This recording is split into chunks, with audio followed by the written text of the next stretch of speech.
Welcome to Mysteries, Miracles and Myths, where we explore curious stories, magical tales and wondrous adventures from ancient times. The Saint and the Loch Ness Monster. The Loch Ness Monster, affectionately called Nessie, is a legendary creature said to be inhabiting Loch Ness in the Scottish Highlands.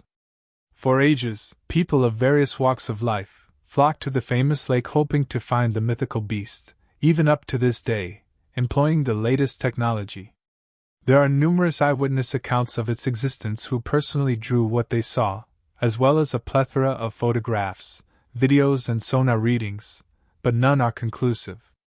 Could an incident from over 1,000 years ago be the reason why the creature is so elusive? The first ever recorded mention of the creature was by Adamninus, an abbot of Iona Abbey. He wrote all about it in his most famous work, Vita Columbae. On August 22, 565 AD, an abbot by the name of Columba, together with some fellow monks, was about to cross the river Ness which flows out of Loch Ness. As he contemplated how to best proceed, he noticed a group of Picts having a burial by the river bank. He approached the group and learned that they were burying their friend who was attacked and killed by a water monster. After hearing their story, he laid his staff on the chest of the drowned man, and he miraculously revived. He then ordered one of his companions, a fellow monk named Lugni Macumen, to swim across the river and fetch a boat from the other side so their group could cross the river. Despite the protests of the Picts, Lugni jumped into the river without hesitation. Within moments, the monster, alerted by the splashing, surfaced and gave a mighty roar. It raced toward the monk, mouth wide open, eager for a bite. Everyone on the riverbank was terrified. They shouted and shouted, trying to warn the swimming man of the danger. Everyone, except Columba. He boldly stepped near the edge of the water, made the sign of the cross, and with a commanding voice, ordered the monster in the name of the Lord to return to its lair and to not show itself any more. The monster was already less than a spear's length from Lugni and was about to pounce, but upon hearing the saint's voice, immediately stopped and then vanished beneath the water. Lugni successfully crossed the river and retrieved the boat without any further incident. Everyone was astonished by what they had just witnessed, but none more so than the Picts. They were so impressed that they converted to Christianity and agreed to be baptized right then and there. The monk Columba is later canonized as Saint Columba and recognized as one of the 12 Apostles of Ireland. A place for the wicked. There is an uninhabited island in Iceland named Drangey. It rises 180 meters above the sea and is surrounded by crystal clear blue waters. A scenic and beautiful place, a paradise for the various sea birds that call the island their home. But it keeps a dark secret. Long ago, during the 13th century, fishermen would visit the island every spring to hunt the sea birds that nest there. The task seemed simple enough. The fishermen would go down the cliffs using ropes, and they would hunt the abundant wildlife at their leisure, which were unfamiliar and thus unafraid of men. However, an unnatural number of accidents began to occur one springtime. Fishermen began falling to their deaths, their ropes cut clean through. At first they thought that the ropes may simply have failed due to repeated use, or perhaps caught a sharp rock on the cliff. However, even using new and better ropes didn't prevent the deaths of their companions. The fishermen started to fear the place, until one day, no one came back to hunt there anymore.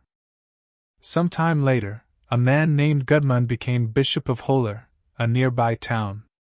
This bishop was known to be a kind and holy man, having even earned the moniker, the Good. To help feed the poor, the bishop sent some men to hunt for birds in Drangey, not knowing the danger those men would encounter there. And sure enough, only a few would return to share the tale. The bishop then decided to go to Drangey himself together with some priests, and a barrel of holy water. Working clockwise, he descended the cliffs using a 3-stranded rope, chanting prayers and splashing holy water along the way. When he had almost come full circle, a huge hairy hand suddenly came out of a rock face right above him. Using a big dagger, it started to cut the rope holding the dangling bishop. The priests above screamed in terror, but the bishop continued the blessing. One of the strands gave way. Then another. Something from the rocks squealed in glee as it hacked the last strand. Again and again it hacked, it sliced, it slashed. However, the last strand held on, having been soaked in holy water when it was made. Closer and closer the bishop came, blessing along the way, until finally, whatever manner of being the hand belonged to spoke. Stop! Stop! Even the evil need a place to live.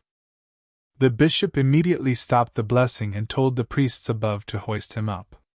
Once atop, he declared that the place be a refuge for the wicked and no man should go near it. That place is now called Heineberg, or Heathen Cliff, and from then on, no man ever dared to go near that part of the island. The bishop, the fish, and the key. Edwin of Evesham was a Benedictine monk and later Bishop of Worcester. He was known as a protector of orphans and widows, and was considered a fair judge. Many recognized the man's righteousness, including the king, the clergy, and the commoners. However, he too had many enemies, men who do not wish fairness and justice if it meant losing their own advantage. On one occasion, the slanders these men accused the bishop became so severe. Even the king was powerless to shield him from such venom. He had no choice but to defend himself and prove his innocence to the supreme leader of the Catholic Church, the Pope in Rome. Pope Constantine. This is where the story gets quite interesting, and there are a number of versions. The most reliable account is from William of Malmesbury, foremost historian of the 12th century England, written in his book, Gesta Pontificum Anglorum, or anglicized as The Deeds of the Bishops of England. This is how the tale continued. Bishop Edwin decided to go to Rome to plead his case to the Pope himself. Before leaving Worcester, he bound his feet in chains and locked it with a key. He then proceeded to throw the key in the river Avon. Upon reaching Rome, he went straight to the Pope, who asked him why he was in chains. The bishop recounted how he fettered himself and threw away the key in the river before leaving for Rome. He then asked one of the servants present to buy a fish from the market and bring it to them post haste. The servant obeyed in earnest, and not too long after brought a fish to the bishop and the Pope.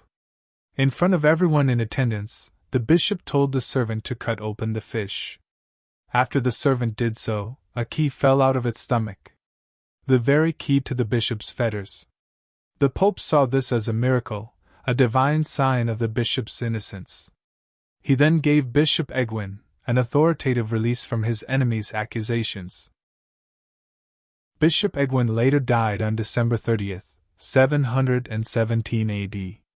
He was later canonized as a saint of the Catholic Church, and became the patron saint of Evesham Abbey, the abbey he founded after returning from Rome.